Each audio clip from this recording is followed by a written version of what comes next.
পৃথিবীর সবাই আপনার সাথে বেইমানি করলেও আপনার পরিশ্রম আর যোগ্যতা কখনোই বেইমানি করবে না। ইচ্ছে শক্তি সবচেয়ে বড় শক্তি। একবার ঘুরে দাঁড়ান, পৃথিবী বদলে যাবে। ভুল যেমন মানুষকে শিখতে সাহায্য করে, তেমনি কিছু আঘাত মানুষকে এগিয়ে যেতে সাহায্য করে। অতীতের কথা ভেবে কষ্ট পাওয়া হলো আবেগ, আর অতীত থেকে শিক্ষা নিয়ে সামনে এগিয়ে যাওয়াটাই হলো বাস্তবতা।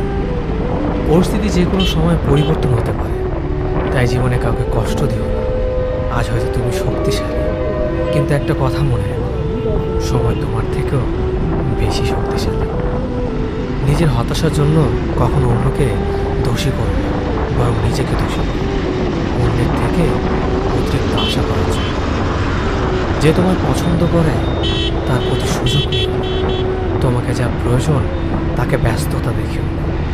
যে তোমায় ভরসা করে তার সাথে প্রতারণা করো না। যে সবসময় মনে রাখে তাকে কখনো ভুলে যেও না। সত্যি কথা বলতে, যে আমাকে ঘৃণা করে তাকে ঘৃণা করার মতো সময় আমার কাছে নেই। কারণ যারা আমায় ভালোবাসে, আমি তাদেরকে ভালোবাসতে সবসময় ব্যস্ত। একটা সময়ের পর আমরা বুঝতে পারি